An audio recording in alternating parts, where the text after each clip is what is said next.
نحمده ونصلي على رسوله الكريم أما بعد رب اشرح لي صدري ويسر لي أمري واحلل عقدة من لساني يفقهوا قولي۔ دینی رہنمائی کی 53ویں مجلس میں سبھی سامعین حضرات کی خدمت میں السلام علیکم ورحمۃ اللہ وبرکاتہ۔ آج کی مجلس کا پہلا سوال یہ ہے کہ قرآن کریم کے ذریعے سے ایصال ثواب کا شرعی حکم کیا ہے؟ تو اس سلسلے میں عرض ہے کہ ہمارے ائمہ کے نزدیک جس طریقے پر صدقہ خیرات اور حج اور عمرہ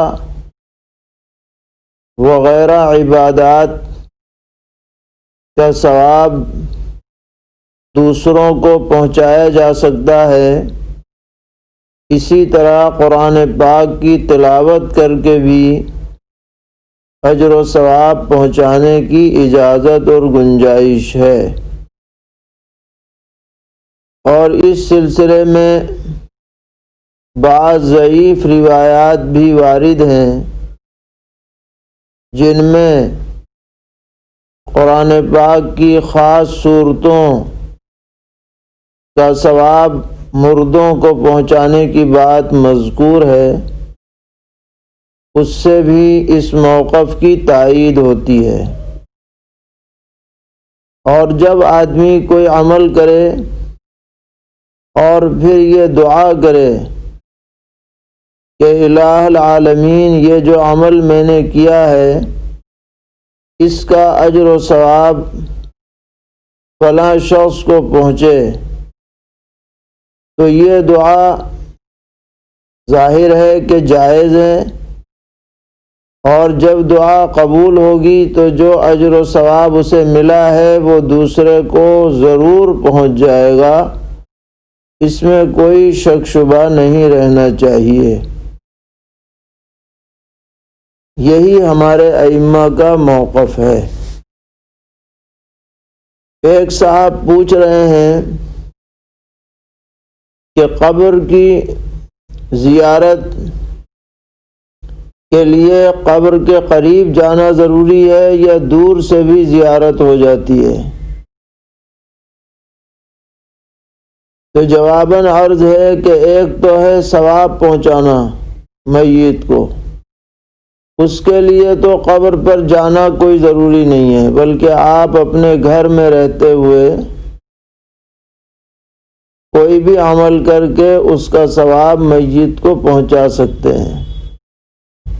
لیکن زیارت جب ہوگی جب کہ آپ قبر کے قریب جائیں، کیونکہ بعض روایات میں مذکور ہے کہ جب کوئی شخص انتقال کر جاتا ہے اور اس کا کوئی قریبی شخص اس کی قبر پر حاضر ہوتا ہے زیارت کے لیے، تو اسے اسی طرح خوشی ہوتی ہے جیسے کہ زندگی میں کسی ملنے والے آنے کی آمد سے خوشی ہوتی ہے۔ لہذا زیارت کا معاملہ الگ ہے اور اجر و ثواب پہنچانے کا معاملہ الگ ہے۔ زیارت جب ہوگی جب کہ وہاں پر حاضری ہو۔ سرور عالم حضرت محمد مصطفیٰ صلی اللہ تعالی علیہ وسلم اپنی والدہ محترمہ کی قبر کی زیارت کے لیے باقاعدہ سفر کر کے مقام ابوا میں تشریف لے گئے اللہ تعالیٰ کی اجازت سے۔ اسی طرح آپ قبرستان جنت البقیع میں تشریف لے جاتے تھے، اور ہر ہفتے میدان احد میں تشریف لے جاتے تھے شہدائے احد کی زیارت کے لیے۔ تو زیارت جب ہوگی جب کہ آدمی قبر کے قریب جائے گا، اور اجر و ثواب کہیں سے بھی پہنچایا جا سکتا ہے۔ ایک صاحب پوچھتے ہیں کہ اگر کوئی کپڑا ناپاک ہو جائے اور وہ زمین پر بچھا ہوا ہو اور سوکھ جائے، پھر اس کے اوپر پاک کپڑا بچھا کر اگر ہم نماز پڑھیں تو نماز درست ہوگی یا نہیں؟ تو اس میں شرعاً کوئی حرج نہیں ہے، نماز درست ہو جائے گی، اوپر والے کپڑے کا اعتبار ہوگا۔ نیچے کپڑا اگرچہ ناپاک ہو اس میں کوئی حرج کی بات نہیں ہے، جب اوپر کا کپڑا پاک ہے تو نماز درست ہو جائے گی۔ ایک سوال پوچھتے ہیں کہ کھانے کے بعد یا پہلے نمک کھانے کا کیا حکم ہے؟ ہمارے علاقے میں اس پر بہت تاکید کی جاتی ہے کہ ہر دسترخوان پر الگ سے نمک رکھا جاتا ہے اور اسی سے لوگ کھانا شروع کرتے ہیں، اسی پر ختم کرتے ہیں۔ تو جواباً عرض ہے کہ اگرچہ اس بارے میں بعض کتابوں میں باتیں لکھی گئی ہیں کہ کھانا شروع کیا جائے نمک سے اور ختم کیا جائے نمک سے، لیکن تحقیق سے یہ بات معلوم ہوئی کہ اس سلسلے میں کوئی صحیح سند سے بات ثابت نہیں ہے۔ لہذا آپ نمکین سے شروع کریں، میٹھے سے شروع کریں، میٹھے پر ختم کریں، ہر طرح کی شریعت میں اجازت ہے۔ کسی ایک بات کے اوپر زور دینا اور اس کی تاکید کرنا یا اس کو سنت قرار دینا یہ صحیح نہیں ہے۔ ایسے معاملات میں تشدد اور سختی ٹھیک نہیں ہے، جیسا موقع ہو ویسا عمل کر لیا جائے۔ ایک صاحب پوچھتے ہیں کہ ہمارے علاقے میں میت کو دفن کرنے کے بعد قبرستان میں اعلان کیا جاتا ہے کہ سب لوگ کھانا کھا کر جائیں، تو اس طرح سے اعلان کرنا اور سبھی شرکاء کا اس کھانے کو نوش کرنا یہ کیسا ہے؟ جواب یہ ہے کہ یہ کھانے کی دعوت کا اعلان درست نہیں ہے۔ میت کے لیے، میت کے اہل خانہ کے لیے تو نبی اکرم علیہ السلام کی حدیث سے معلوم ہوتا ہے کہ آس پاس کے قریبی لوگ اہل خانہ کے لیے کھانے کا انتظام کر دیں، اور اسی ضمن میں وہ لوگ بھی آ جائیں گے جو باہر سے اس گھر میں آ کر مہمان ہوئے ہیں، وہ بھی ان کے تابع بن جائیں گے۔ لیکن محلے والے یا اسی شہر والے یا مہد نماز میں یا جنازے میں شرکت کرنے والے، ان کو کھانے کی دعوت کا کوئی مطلب نہیں ہے۔ فقہاء نے لکھا ہے کہ دعوت جو ہوتی ہے خوشی کے موقع پر ہوتی ہے، غمی کے موقع پر دعوے کا کوئی ثبوت نہیں ہے۔ ایک صاحب پوچھ رہے ہیں کہ نماز جنازہ کے بعد میت کا چہرہ دکھانا کیسا ہے؟ تو ہمارے بعض فقہاء نے لکھا ہے کہ جنازے کے بعد چہرہ نہ دکھایا جائے، جس کو دیکھنا ہو جنازے سے پہلے دیکھ لے، الا ہے کہ کوئی خاص مجبوری ہو۔ جنازے کے بعد چہرہ دکھانا ٹھیک نہیں ہے۔ حضرت مولانا مفتی رشید احمد صاحب لدھیانوی رحمۃ اللہ علیہ، جو بڑے اکابر مفتیان میں ہیں، وہ فرماتے ہیں کہ جنازے کے بعد احوال برزخ شروع ہو جاتے ہیں، اس لیے مناسب نہیں ہے کہ نماز جنازہ کے بعد چہرہ دکھایا جائے۔ ایک صاحب نے سوال کیا ہے کہ 12 ربیع الاول کو روزہ رکھنے کا کیا حکم ہے؟ جواب یہ ہے کہ اس دن روزہ رکھنا ثابت نہیں ہے، اس تاریخ کو۔ البتہ ہر ہفتے پیر جمعرات کو ثابت ہے، جس کو رکھنا ہو پیر جمعرات کو رکھے یا ایام بیز میں رکھے، لیکن خاص 12 ربیع الاول کے روزے کا ثبوت نہیں ہے۔ ایک صاحب سوال کرتے ہیں کہ ہمارے علاقے میں جو نومولود بچہ یا بچی ہوتی ہے، اس کے کان میں جو اذان دی جاتی ہے، تو بعض لوگ بچے کے دائیں کان میں اذان اور بائیں کان میں اقامت کہتے ہیں، اور اگر بچی ہوتی ہے تو بائیں کان میں اذان اور دائیں کان میں اقامت کہتے ہیں۔ یہ فرق کرتے ہیں۔ تو شریعت میں فرق ہے یا دونوں کا حکم برابر ہے؟ جواب یہ ہے کہ اس معاملے میں کوئی فرق نہیں ہے بچہ اور بچی میں، دونوں کے لیے یہی حکم ہے کہ دائیں کان میں اذان ہو اور بائیں کان میں اقامت ہو، یہ فرق ثابت نہیں ہے۔ ایک صاحب پوچھتے ہیں کہ جن فرض نمازوں کے بعد سنتیں ہیں ان میں نماز کے بعد طویل ذکر اذکار کرنے کا کیا حکم ہے؟ بعض حضرات یہ کہتے ہیں کہ بس مختصر ذکر کر کے سنت پڑھ لینی چاہیے، اگر طویل ذکر کریں گے تو سنت کا ثواب گھٹ جائے گا۔ تو کیا ان کا یہ کہنا درست ہے؟ تو جواباً عرض ہے کہ جن نمازوں کے بعد سنتیں ہیں ان میں اپنی جگہ پر بیٹھے بیٹھے مختصراً دعا اور ذکر کرنے میں کوئی حرج کی بات نہیں ہے۔ جب آدمی امامت کر رہا ہو تو اس دعا میں اتنی تاخیر اور تطویل نہ ہو کہ وہ لوگوں پر بوجھ اور گراں محسوس ہونے لگے۔ اگر اس دائرے کے اندر ہے تو تاخیر میں کوئی حرج نہیں ہے، کیونکہ احادیث شریفہ میں جو روایات موجود ہیں ان میں کہیں مختصر دعائیں ہیں، کہیں کچھ لمبی دعائیں ہیں، کہیں کچھ اذکار بھی ہیں۔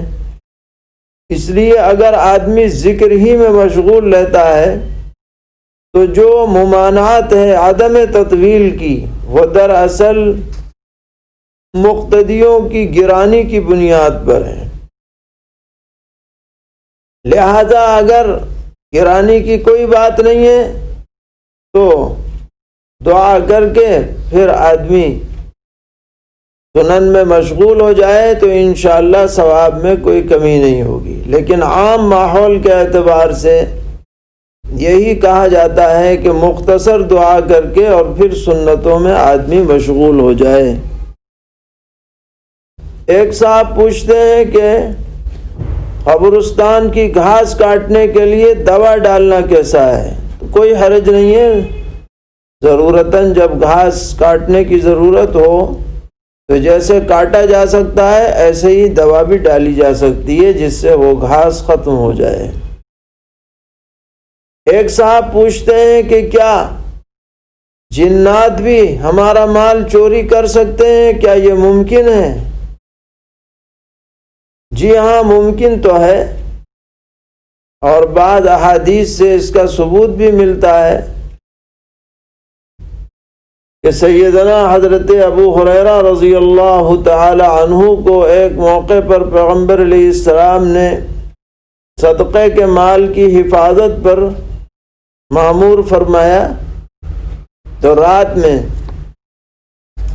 شیطان ابلیس آ گیا اور وہ کھجور کو جمع کر کے جانے لگ گیا۔ حضرت ابو ہریرہ رضی اللہ تعالی عنہ نے اسے پکڑ لیا، اس نے خوشامد درآمد کی، ان کو رحم آ گیا، چھوڑ دیا۔ پھر اگلے دن آیا، پھر تیسرے دن آیا، اور تیسرے دن یہ کہہ کے گیا کہ اگر آپ آیت الکرسی پڑھ لیں گے تو میرے جیسے کسی کے شر سے آپ محفوظ ہو جائیں گے۔ یہ بات جب پیغمبر علیہ الصلوۃ والسلام کو معلوم ہوئی تو آپ نے فرمایا صدق وہو کذوب، یہ ابلیس بات تو صحیح کہہ گیا اگرچہ وہ مہا جھوٹا ہے۔ تو اس سے یہ بات مستفاد ہوئی کہ جنات، کیونکہ ابلیس بھی جنات ہی میں سے ہے، کان من الجن ففسق عن امر ربی، وہ چوری کرنے پر اسی طرح قادر ہو سکتا ہے، ممکن ہے، لیکن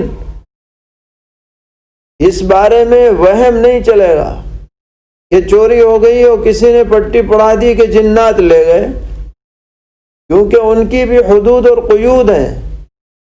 ایسی آزادی نہیں ہے کہ وہ جس کا چاہیں جیسے چاہیں مال اڑا کر کے لے جائیں۔ اگر ایسی آزادی ہوتی تو کسی کا مال کہیں محفوظ ہی نہ رہتا، جنات آ کے اڑا کے لے جاتے سب کا سب۔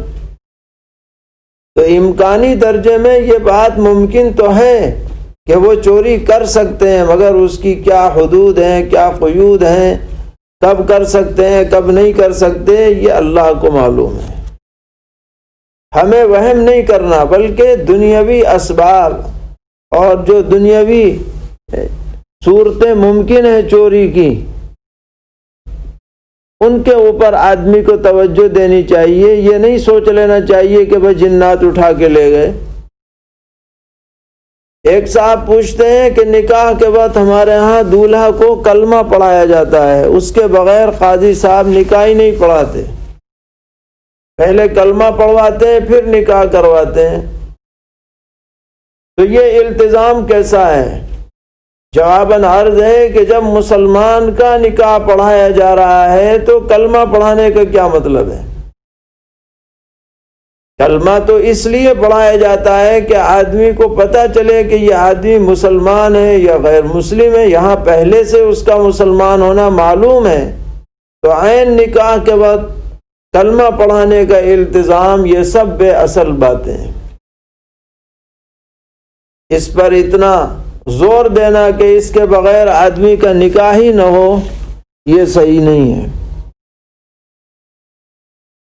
ایک صاحب پوچھتے ہیں کہ عورت ناپاکی کی حالت میں مطبوعہ سورہ یاسین شریف چھو سکتی ہے اور اس کی تلاوت کر سکتی ہے یا نہیں؟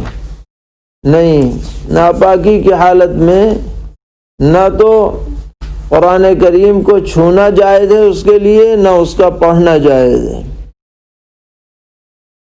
ایک صاحب پوچھتے ہیں کہ امام صاحب فجر کی نماز میں روزانہ ترتیب سے قرآن پاک کی قرأت کرتے ہیں، مثلاً آج سورہ بقرہ کے 3 رکوع پڑھے، کل اس سے آگے، پرسوں اس سے آگے، تو شرعاً اس میں کوئی ممانعت تو نہیں ہے؟ جواباً عرض ہے کہ فی نفسی ہی نماز تو اس طرح بھی درست ہو جاتی ہے، لیکن مستحب اور افضل یہ ہے کہ فقہا نے جو ترتیب بیان کی ہے اس کی رعایت رکھی جائے، کہ فجر کی نماز میں سورہ حجرات سے سورہ بروج تک، اور ظہر کی نماز میں بھی، اور عصر اور عشاء میں اوساط مفصل سورہ والسماء والطارق سے لم یکن تک، اور مغرب کے اندر قصار مفصل اذا زلزلہ سے اخیر تک، ان صورتوں کو پڑھا جائے۔ ہاں، اگر کوئی آدمی معانی پر عبور رکھتا ہے اور اسے اندازہ ہے کہاں سے مضمون شروع ہو رہا ہے آیت کا، کہاں ختم ہو رہا ہے، تو اس کے لیے دیگر جگہوں سے بھی قرأت کرنے میں کوئی حرج نہیں۔ اسی طرح اسے اچھی طرح یاد بھی ہونا چاہیے، یہ نہیں کہ غلطی آئے چلی جا رہی ہیں، پیچھے سے لقمہ دیا چلا جا رہا ہے اور یہ پھر اسی کو پڑھتا چلا جا رہا ہے، یہ مناسب طریقہ نہیں ہے۔ تراویح میں تو یہ چیزیں چل جاتی ہیں، لیکن فرض نمازوں کے اندر اسی جگہ سے آدمی کو قرأت کرنی چاہیے جو بالکل پختہ یاد ہو، تاکہ لقمے کی نوبت کم سے کم آئے، باقی نماز درست ہو جائے گی۔ ایک صاحب نے ایک اہم سوال کیا ہے کہ تکبیر اولیٰ کا مصداق کیا ہے؟ تو جواب یہ ہے کہ ویسے تو افضل تو یہ ہے کہ امام کے بالکل ساتھ ساتھ آدمی جماعت میں شامل ہو، یہ تکبیر اولیٰ کا اولین مصداق ہے، جس میں کوئی شک شبہ نہیں۔ تاہم فقہا کی عبارات سے یہ بات معلوم ہوتی ہے کہ رکوع سے پہلے پہلے جو آدمی امام کے ساتھ پہلی رکعت میں شامل ہو جائے وہ تکبیر اولیٰ پانے والا کہلائے گا، اور اسے تکبیر اولیٰ کا ثواب انشاءاللہ حاصل ہو جائے گا، کیونکہ پہلی تکبیر ابھی تک چل رہی ہے۔ ایک صاحب پوچھتے ہیں کہ عقیقے کے 2 بکروں کو 10 دن کے فاصلے سے ذبح کر سکتے ہیں؟ ایک آج ذبح کر کے کھلا دیا، دوسرا 10 دن کے بعد؟ جی ہاں، اس کی بھی گنجائش ہے۔ جب ایک بکرے کی گنجائش ہے تو تعدد و تفرق کی بھی گنجائش ہے۔ ایک صاحب پوچھتے ہیں آج کل ولیمے کی طرح لڑکی والے بھی دعوت کرتے ہیں اور پوری برادری کو اس میں مدعو کیا جاتا ہے، تو سوال یہ ہے کہ مجلس نکاح میں شرکت اور نکاح خوانی کے بعد کھانا کھلانا اور کھانا کھانا شرعاً کیسا ہے؟ جواب یہ ہے کہ یہ ولیمے کی طرح مسنون نہیں ہے، اور اس کی تاکید بھی وارد نہیں ہے، اور اس کا بہت زیادہ اہتمام بھی صحیح نہیں ہے۔ البتہ کوئی شخص رسومات سے بچتے ہوئے اپنے طور پر اس طرح کی دعوت کر دے تو اس میں کوئی حرج بھی نہیں ہے، لا بأس بہ کے درجے میں، یعنی مباح ہے، نہ مسنون ہے نہ ناجائز ہے، بلکہ مباح ہے۔ ایک صاحب پوچھتے ہیں کہ ایک شخص نے 3-4 مہینے پہلے بیوی سے کہا میں نے تجھے چھوڑ دیا، پھر اس نے عدت کے اندر رجعت کر لی، اور اس کے پھر 3-4 مہینے کے بعد 1 طلاق 2 طلاق 3 طلاق کہہ دیا، تو طلاق کتنی پڑی؟ جواب یہ ہے کہ 3 طلاق پڑ گئیں۔ پہلی طلاق کے بعد رجعت ہو گئی تھی، لیکن 2 طلاقیں باقی تھیں۔ جب اس نے بعد میں 2 طلاقیں 3 طلاقیں دے دیں تو وہ 2 اور 1 پہلی والی مل کر 3 طلاق پڑ جائیں گی۔ ایک سوال ہے کہ ایک شخص نے اپنے ذمے یہ طے کیا کہ اگر مجھ سے فلاں گناہ ہوا تو 10 رکعت نماز 3 روزے رکھوں گا، پھر وہ گناہ اس سے صادر ہو گیا، لیکن جب گناہ ہو رہا تھا تو اسے اپنی قسم یاد نہ تھی، تو اس پر کفارہ لازم ہوگا یا نہیں؟ جی ہاں، اس پر کفارہ لازم ہے، یعنی حسب قسم، جب اس کی قسم ٹوٹے گی تو 10 رکعت 3 روزے اس پر رکھنے لازم ہیں۔ یاد رہنا کوئی ضروری نہیں ہے، عمل کا وجود میں آنا ضروری ہے۔ ایک صاحب پوچھتے ہیں کہ مسجد کمیٹی کی طرف سے امام صاحب کو ہر مہینے 4 دن کی رخصت ہے، لیکن امام صاحب اکثر 10-12 دن چھٹی کر دیتے ہیں، تو 4 دن سے زیادہ چھٹی کرنے پر ان کی تنخواہ کاٹی جا سکتی ہے یا نہیں؟ جی ہاں، جب ضابطہ یہ ہے تو کمیٹی کو ان کی تنخواہ کاٹنے کا اختیار ہے، لیکن اگر کمیٹی چھوٹ دے کر پوری تنخواہ انہیں دے دے تو اس کی بھی گنجائش ہے، کوئی اس میں حرج کی بات نہیں ہے۔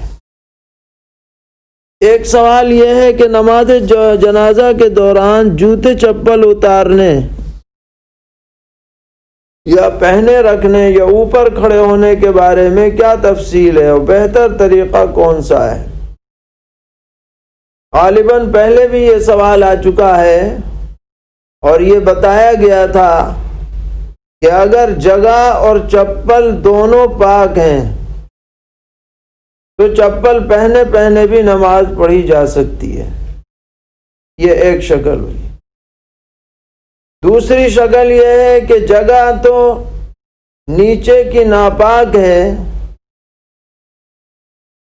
لیکن چپل پاک ہے، تو ایسی صورت میں چپل اتار کر اس کے اوپر پیر رکھ کر کے نماز پڑھی جائے گی تو نماز درست ہو جائے گی۔ یہ ایسا ہی ہے جیسا کہ ناپاک جگہ پر پاک چٹائی بچھا کر نماز پڑھی جائے، تو وہ چپل گویا کہ چٹائی کے درجے میں ہو جائیں گے۔ اور اگر جگہ تو پاک ہے، تیسری شکل، جگہ تو پاک ہے لیکن چپل ناپاک ہے، تو ایسی صورت میں چپل کو اتار کر جگہ پر کھڑے ہو کر کے نماز پڑھی جائے گی۔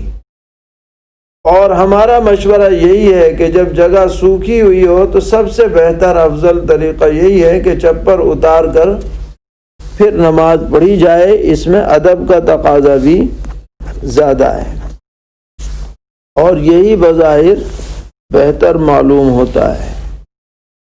اللہ تبارک و تعالی ہم سب کو دین پر استقامت عطا فرمائے اور ہر طرح کے شرور سے محفوظ رکھے۔ وصلی اللہ تعالی علی خیر خلقہ محمد وآلہ وصحبہ اجمعین برحمتک یا ارحم الراحمین۔